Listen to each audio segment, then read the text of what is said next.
Hey everybody, welcome to Spirituality for Your Mother. I'm Beck Cranford. I'm your host, and today we are interviewing Ashley Tilelli, who I believe I met somewhere maybe 7 or 8 years ago. I'm not sure exactly how. I think through a mutual friend of ours named Britt, Yep. who's an amazing guy who's doing a lot of really great work with youth and young adults in college. And met Ashley. We chatted some as she was in seminary, and then when she was out in the world as youth pastor and then senior pastor, and we've just kind of kept in touch. And I just think she's a really special person. I know she's putting together a trip for women that I think will be a very healing trip to Morocco. She can tell you a little bit more about that trip, but also her spiritual journey and the way that she integrates her faith as someone who I would really say is kind of a mystical follower of Jesus or Isa. I just wanted to welcome my friend Ashley. So, Ashley, tell us a little bit about yourself. Hello. Well, Beck, thank you so much just for inviting me and letting me be a part of your podcast. And I'm really excited to see what you do and how people are impacted by this gift that you're putting out into the world. Um, yeah, I'm Ashley, and you named me accurately. I think I am definitely a mystical follower of Jesus. Um, and I have two amazing daughters. I have three dogs, and um, yeah, so that's a little bit about me. Tell us some about your like spiritual background, like how you grew up, your kind of process with faith and spirituality, and then a little bit of like kind of about where you are now, if you don't mind sharing. Sure. All right. One thing I didn't think to ask you ahead of time is how long do we have? So you will feel free to cut me off at any point when you're ready to move to the next part. But I grew up I had the same church from the time I was 5 until I was 18. It was a United Methodist church, and actually, uniquely, had the same pastor of that church during that entire time, which is an anomaly for the United Methodist Church, as they often rotate their pastors every 2 years. So I remember, if you want to go way back, I remember being 5, and after having all of my weekends as a child to climb trees, be in the woods, do whatever I wanted, and then my parents all of a sudden are like, "Oh, you got to get up early on a Sunday morning." I'm like, "No, thanks. I don't want to do that." And I kind of kept that little rebellious piece to me for a couple years as my parents decided to join the church. They were like, "Do you want to join too?" I was like, "No." Then my parents decided to get baptized, and the pastor looked at me and he was like, "Do you want to get baptized too?" I was like, "No." Um, and I remember probably my earliest faith question was, "Well, where did God even come from?" And my parents are like, "Well, we have no idea. We will take you to the pastor." And so thankfully, I remain grateful to this day for kind of my foundation in faith within Christianity specifically, because when my parents took me to that pastor, he knelt down. He was a very big bear of a man. And he knelt down and he looked at me in my 6, 7-year-old eyes, I guess. And he said, "Darling, I don't know where God came from." And he was like, "Maybe one day when we get up there, we can ask him." Um, so I'm grateful that my faith foundation started with a minister who had the ability and humility to say, "I don't know." Um, so I grew in that church. Was definitely the kid who took everything very seriously, even to the depths of, or the lengths of, carrying my Bible on top of all of my books in school and telling everybody about Jesus. I was the girl that said the word Jesus more than probably the word "the," and carried into that for, I guess, it was my junior year in high school. I really felt the spirit prompt me to leave my church, and I'm like, this is my church. Like, I'm still a kid. Like, where am I supposed to go? What am I supposed to do? And so I resisted that nudge for a year, and then finally my senior year, I was on a retreat with my church, and it kind of hit me pretty hard that it was my last commitment that I had made to that church and to that group. And I gathered my youth group up on the last night of the trip, and I was crying, and I'm like, I can't be here anymore. And I'm like, I don't know what I'm going to do, but I gotta go pour out what's been poured in. And I really did have a church family that believed the motto, it takes a village to raise a child. So I'm very, very grateful for what I had in that. Um, so I did what made sense to me. I went to the church where my crush attended and thought that was the best idea for me. Maybe I could get a husband out of this process. And that was my first taste of super fundamentalist Christianity. And my first place where I guess you could say I encountered church hurt. Um, but I'll skip through quite a bit because my story can get lengthy and I'm quite a storyteller in nature, I think. But worked at many very fundamentalist churches and began to internalize or um, adopt the theologies that women could not lead, that women needed to be silent, that women were to be submissive, that ultimately women were not whole until they had a partner or a husband specifically. And I inherited a lot of that at that time. I don't think I realized that even when you're in college, you are still very impressionable. And so, even though I would say I had a very healthy faith formation in some ways, there were some things I can look back on and wish were different. But for the most part, it was very healthy. Um, but in my teen or in my college years and beyond is when I adopted some pretty harmful theologies, especially surrounding women. And let's see, I'll pause there. Any questions at the moment to refine any of that, or you want me to keep moving? Well, yeah, I mean, I would love for you just to share about some of those beliefs. I mean, you just kind of mentioned some of them that I mean, I definitely can identify with that, like submission thing, like, wives submit to your husbands kind of stuff, some of those other things. But if you wanted to talk any more about those or the way in which you internalized them, or if you want to take it a different way and talk about how you were able to kind of like step out of that and start saying, hey, I'm a woman and I can be a teacher, or I'm a woman and I can preach. Okay.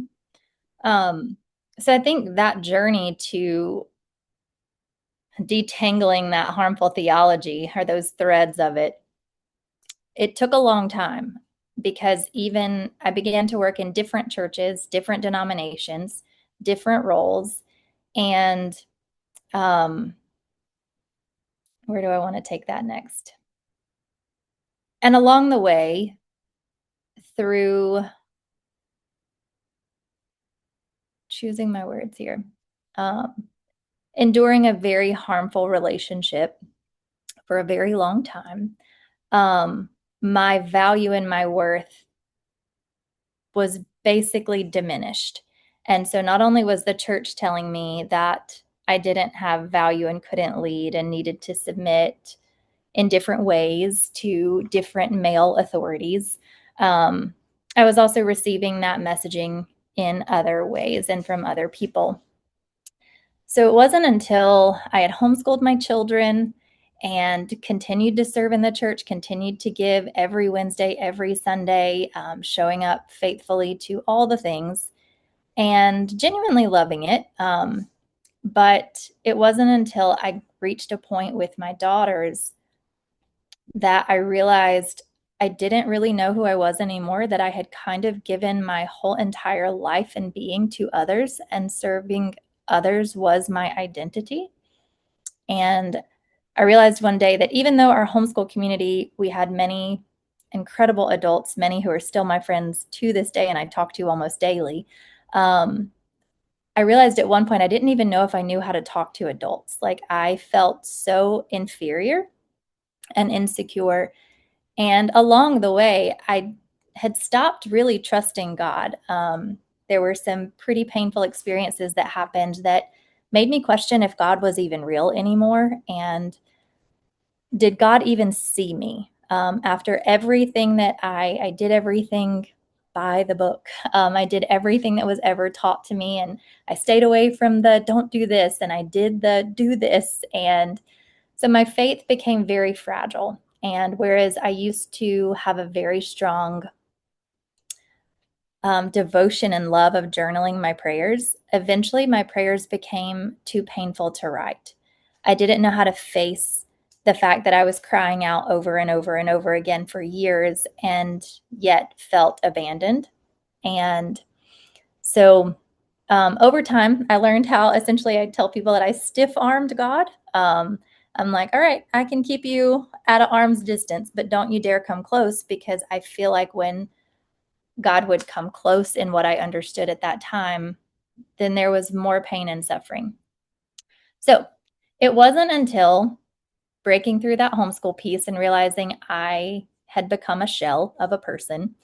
Other people would never have said that. They would not. They would have seen the joyful, bubbly Ashley and the mom that loves to do things for her kids and loves to host people. But inside, I was struggling. And decision point came when I'm like, I've got to do something for myself. Like, I have to figure this out. And it came down to, I researched. I was either going to take a belly dancing class in Atlanta, because I found belly dancing in college and loved it. Or I researched some different seminaries, which in many of those places of worship in my college years and beyond, seminary is not a place women go. Like, what do we do there? So it was already an interesting place for me to even consider seminary, but I began to research different ones. And as I looked at some, I looked at what they believe, their statements of faith, and there were some that I thought I aligned with, but I realized one day, I was like, if I'm going for an education, then what good will it serve me if I go to a place that already believes like I think I do? So then I pushed myself to look at other seminaries that I had actually cautioned former students against going.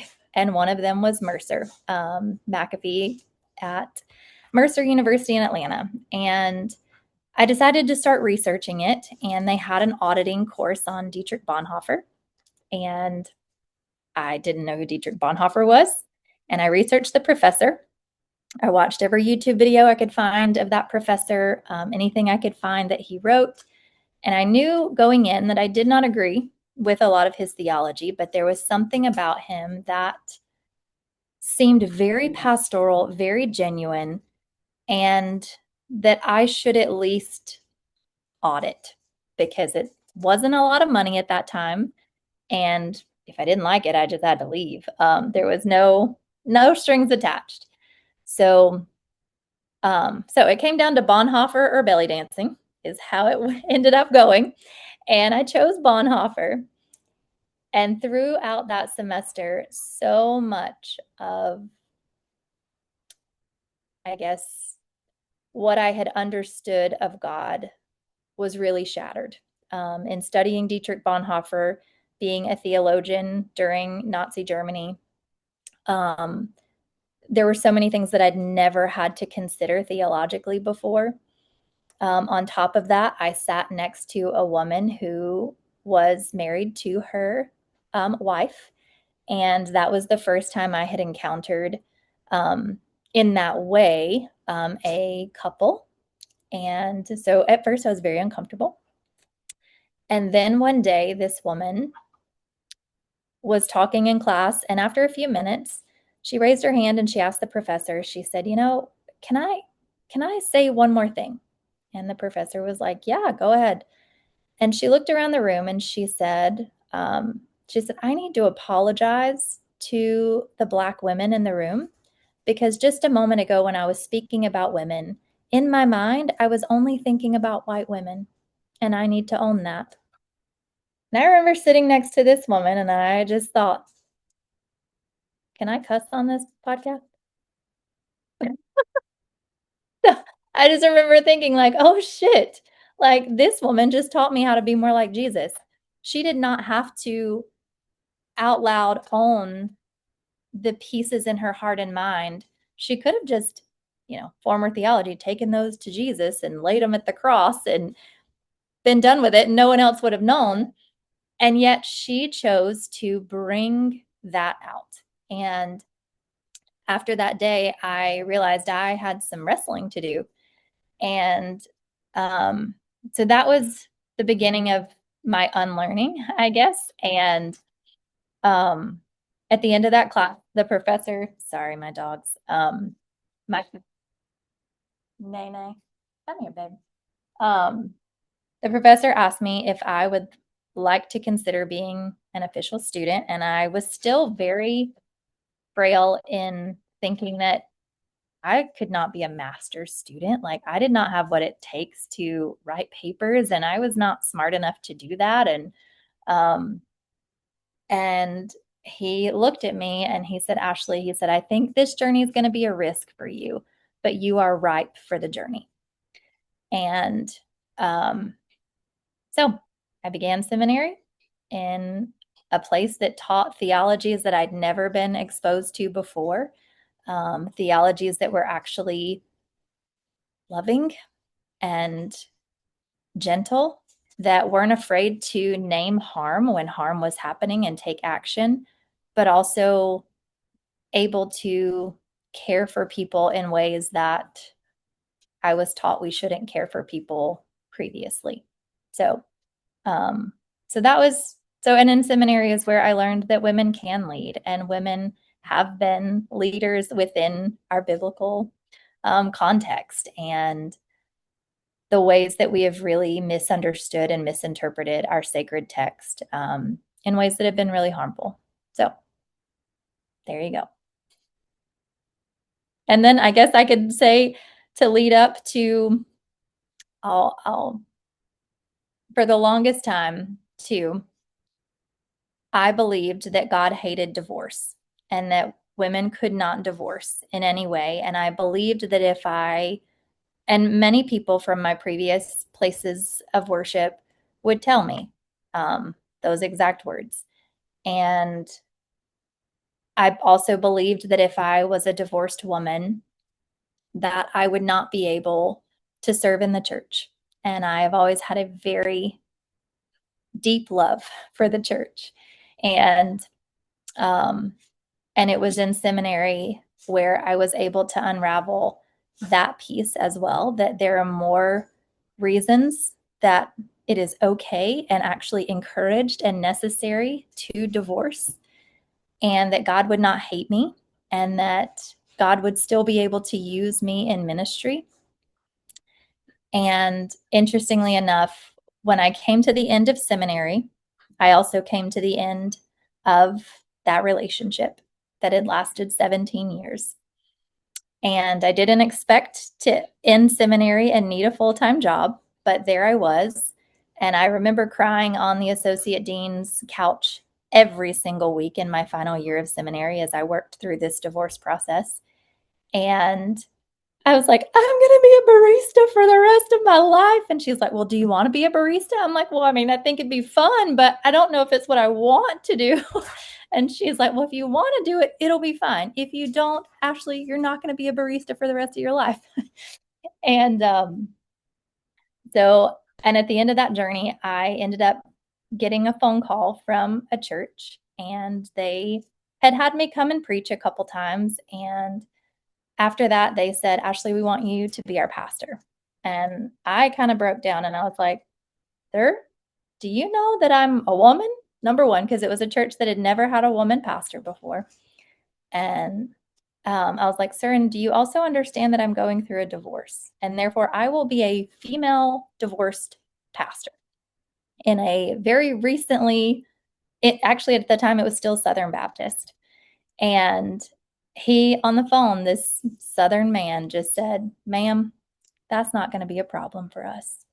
And I remember breaking down at the church I was working at. I was in this big, beautiful sanctuary when I got that call from that church. And I just remember thinking, I held on to something for so long because I believed that God was going to hate me and never let me use my gifts. And as soon as, or weeks prior to that divorce being final, I get a call from essentially what is named the nation's most famous small church to come and be their pastor. So um, we will pause there on that trajectory of women in ministry. So I took that job, became the first female pastor, and there you go. Wow, thank you for sharing. That's an awesome journey. I think there's a lot of women out there that have really internalized a lot of bad theology and misogyny that's come from the church and come from church teachings. What would you say to a woman who was beginning to find her spiritual gifts and wanted to explore that more? What would you say to someone who maybe came out of like a Southern Baptist tradition or like I don't know, a more conservative like Pentecostal tradition or something? What would I say to them about exploring their gifts? I think, gosh, depending on who I'm talking to and what I've learned of their journey so far and how open they are to begin really wrestling through what they've learned, because it's not an easy journey to unlearn things that you have been immersed in and accepted. So I think I would handle, even though, yes, on the surface, exploring gifts more sounds, very easy and simple. I think if someone's coming out of those particular environments, I would love to just sit and talk with them to be curious and learn more about what they've actually believed. What are they still holding on to? What parts have they let go of? And then in some ways, there's books. I love Richard Rohr. I love his writings. So I feel like that's one potential step if someone wants a book. But gosh, I think that would depend on the individual, to be honest, Beck. Thanks for But go sharing. for it. Go for it. Go read, learn, like be open to asking questions and leaning into curiosities and be very open to experiencing God in places where the church told you not to look. So, It's a good segue to my next question. I wanted to find out about maybe a place or space that you found God where someone or the church told you not to look. Maybe there's a story that comes to mind. so I mean, one was definitely the woman in my seminary class who I sat next to that I shared, and how she taught me more about how to live like Jesus, in just radical honesty and radical confession before even strangers. But I think probably the biggest one that comes to mind, and this, I will try to succinctly put this, but I went on an interfaith dialogue trip to Morocco, so a Muslim country. And on that trip, there were many things that took place. And I would just have to say that we were scheduled to go to the actual desert for one of our days. And one of the undergrad students we were all tested for COVID like every day of that trip. And it was when they like jabbed it up into your brain. So it was pleasant. But one of the undergrad students tested positive for COVID as we were loading the bus to drive to the desert. And I told my professors, I'm like, let me stay with her. I think she needs a mom. Like, I got this. I don't need to go see sand. Like, it's just going to be sand. And in my biblical understanding, the desert is not a great place. Like, it is dry, it is full of temptation. It is like, why would you want to go to the desert? Um, and my professors were like, Ashley, get on the bus. I'm like, got it. Um, and we spent less than 24 hours in the desert, in the Sahara, in the, oh gosh, eastern side of Morocco. And it is on the top of a dune in the middle of the night around 3 a.m. where, well, let me back up. When I first got to the desert, I was overwhelmed. It really brought me to tears to be in that space. Um and as I was there, to be in a space that had no walls, no ceilings, and the sky was perfection. The stars, the moon, it was radiant and it was silent. And I'd finally almost found a place on earth where the exterior matched my interior because I have a very quiet, I have a quiet mind. um, so it was very nice to be in total silence. But I realized there that we have really placed God in teeny tiny boxes, and God does not belong in any box or in any label. So that's one of them. I don't even remember the actual question right now. No, yeah, I think you answered it pretty well, about places that, we find God where we're told, not to look. So Yeah. And in every single one of my Muslim friends, um, they also taught me more about God. I love that.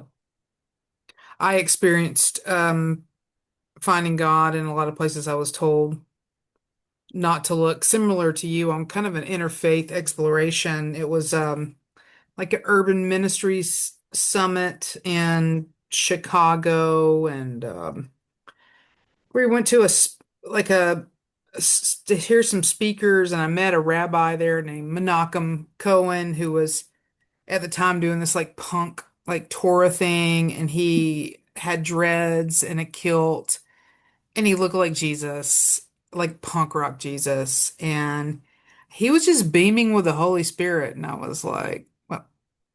Like in my Pentecostal like nomenclature, I was like, what's happening? And then the next day we went to a mosque, and after I got over my Western woman attitude about being separated, which pissed me off, I just decided I'd go in with an open heart.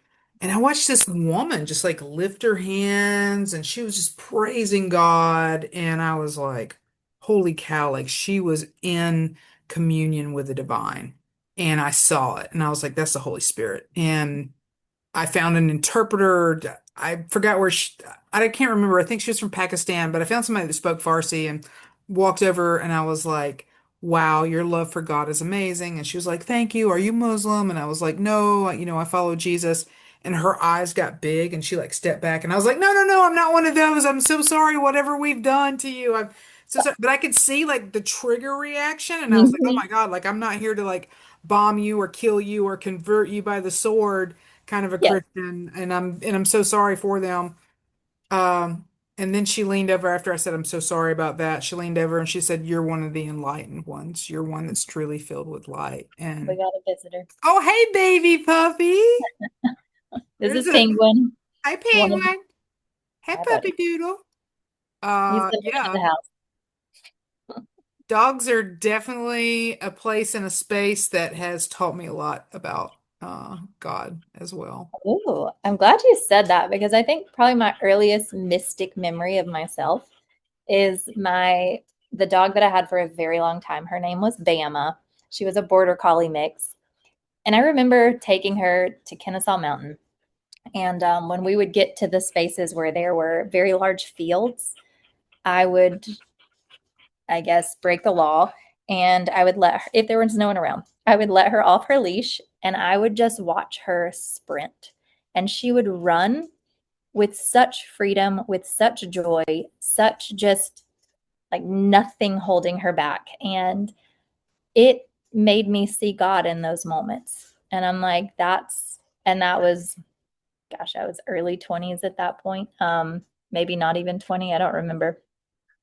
And all I'd have to do would tap a can of dog food and she'd come running right back to me. Um, and she'd get the dog food. Of course, I didn't trick her with it, but yeah, so definitely see God within animals a lot and within nature.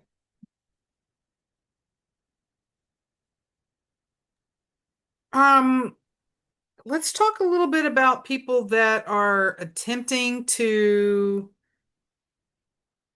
integrate their faith or figure out, I don't know, what to do with all their big mixed feelings. What advice would you give to them? And what's been your journey with that?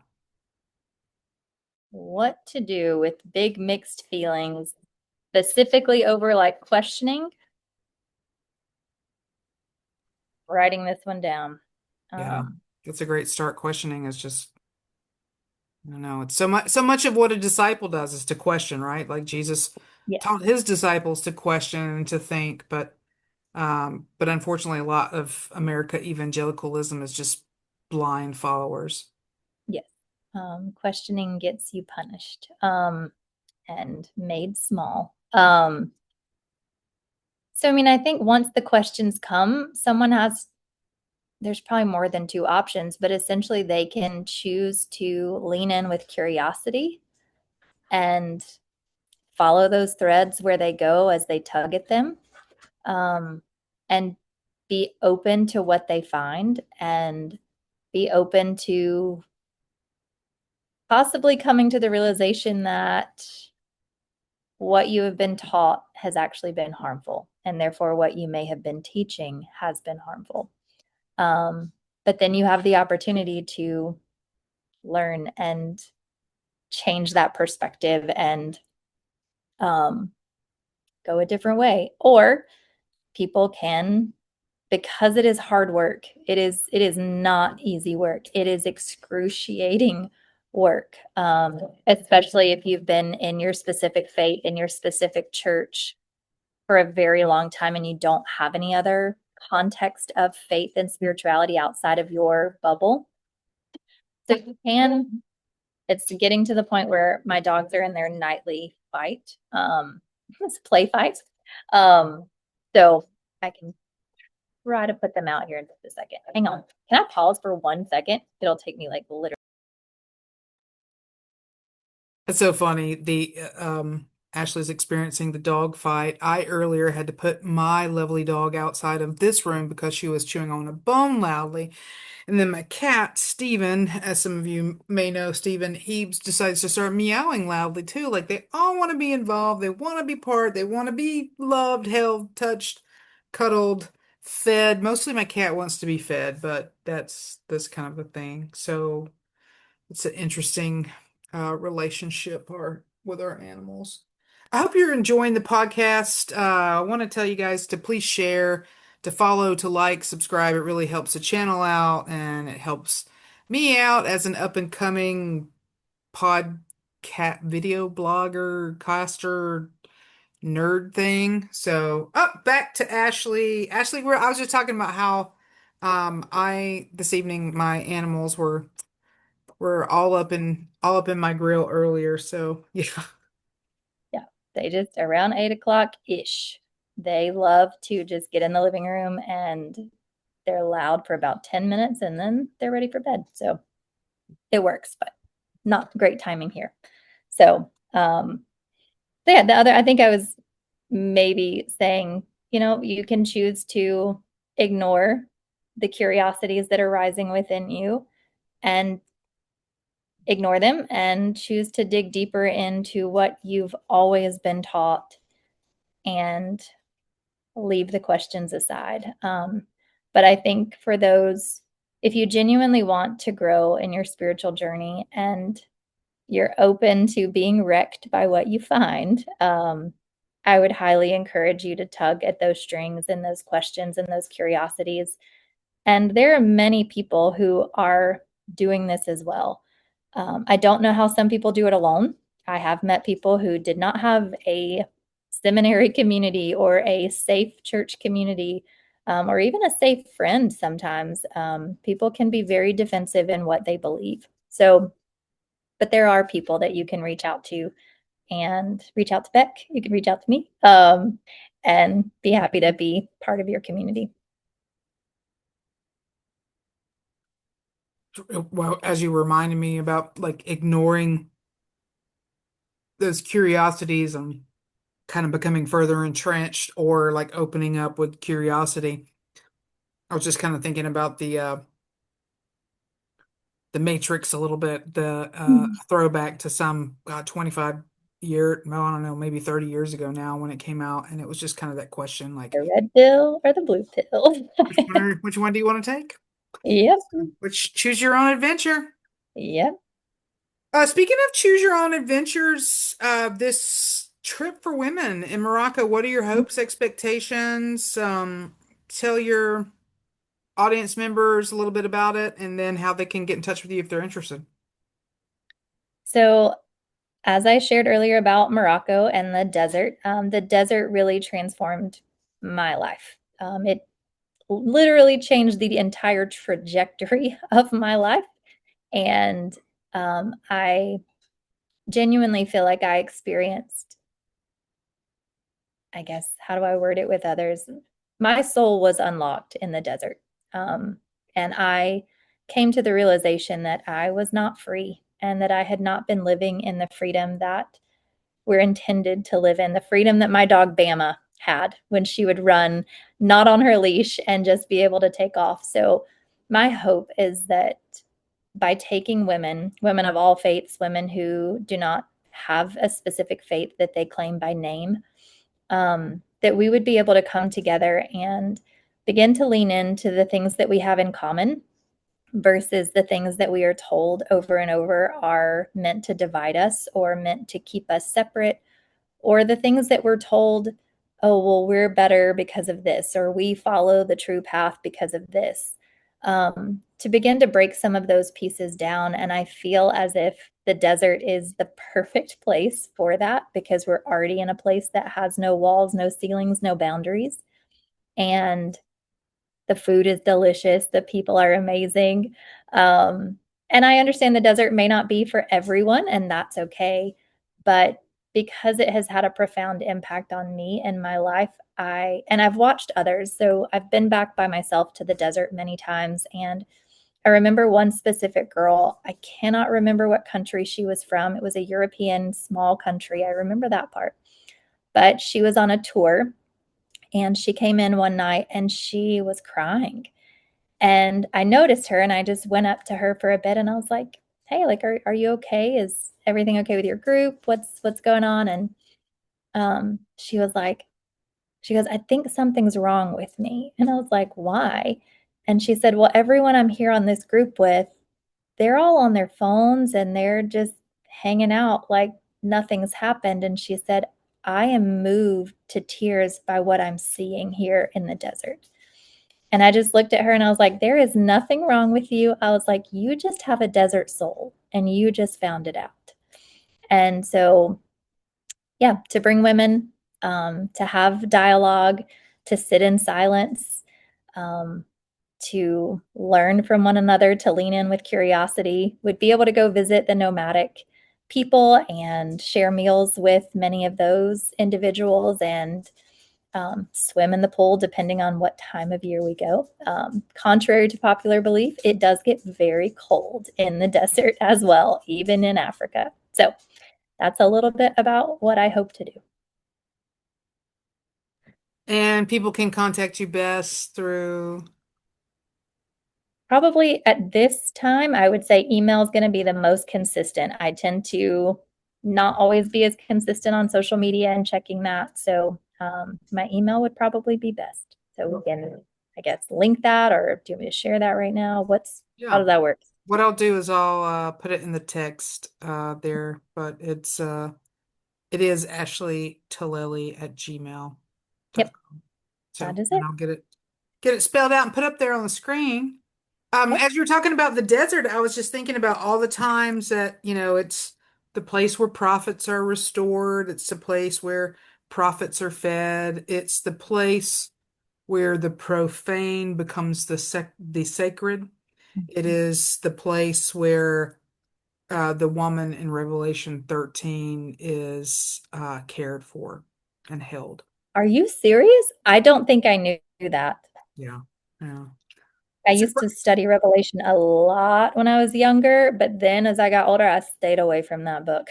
So right? okay, thank you. I'm gonna have to look into that because yeah, Yeah. that is absolutely true for me. Like I have been held and cared for in the desert in the most beautiful ways. Yeah, it's a it's a weird little break in Revelation. Like you kind of have like, you got all the symbol stuff and the the candles and the lampposts and all that stuff, and then you've got the letters to the churches, and then you have some more like holy stuff, and then you have this weird story within a story. So it's like an intermission story, but it's like a symbolic telling of things. It's got like cosmic dragons in it. It's yeah, Revelation 13 is really weird. And interestingly enough, 13 is the number for the divine feminine. And that's why kind of like on Friday the 13th, originally that's when the Templars were drug out and killed and executed by those that were hunting them. And supposedly in esoteric stuff, the Templars were guarding the Grail of Christ, whatever that means. So that's some Dan Brown deep conspiracy weirdness there. But Oh, I can get hooked on some Dan Brown pretty easily. yeah, that's some cool stuff. But yeah, it's really interesting. I really love the thing about Revelation 13 and oh, you know what? Maybe it's Revelation 12. What am I'm looking at now and I'm just seeing everything about the beast. Anyways, that's a whole nother. Maybe I'm in Revelation 12. Why was I thinking 13? I don't know. That's okay. It's been a minute since I've been in there. It's not like it's been in the lectionary this Yeah. year. That's so it's so funny when people are like blah blah blah and I'm like, "Oh yeah, it was I haven't that's oh, it's Revelation 12, the woman and the dragon." Okay. There we go. Yeah, but yeah, fun story. Kind of weirdness going on there. Yeah. Oh well, I was eloquently going on and on about the number 13, but I still love 13. I think it's a That's lucky good. number. I think it's a Yeah. good number and it's a beautiful number. So, as my Greek Orthodox friends would say, Sophia, Sophia. Hmm. Well, everybody say goodbye to our friend Ashley. Ashley, thank you for joining us for this Thank you, Beck, a very vision. much. Yes, thank you. This is our fourth podcast. I'm excited. It should drop in a couple of days and I'll get your email out there. And ladies, if you're interested in going to the desert with this little prophetess, mystical woman, holy healer herself who has known pain, but has also known healing. I think this would be a great opportunity for you. Ashley, any last words to our viewers? Last words. I don't know why this is on my mind, but choose freedom every time. I love So, it. Yeah, all right. I love it. Thanks, Ashley. Talk to you soon. Absolutely. Bye.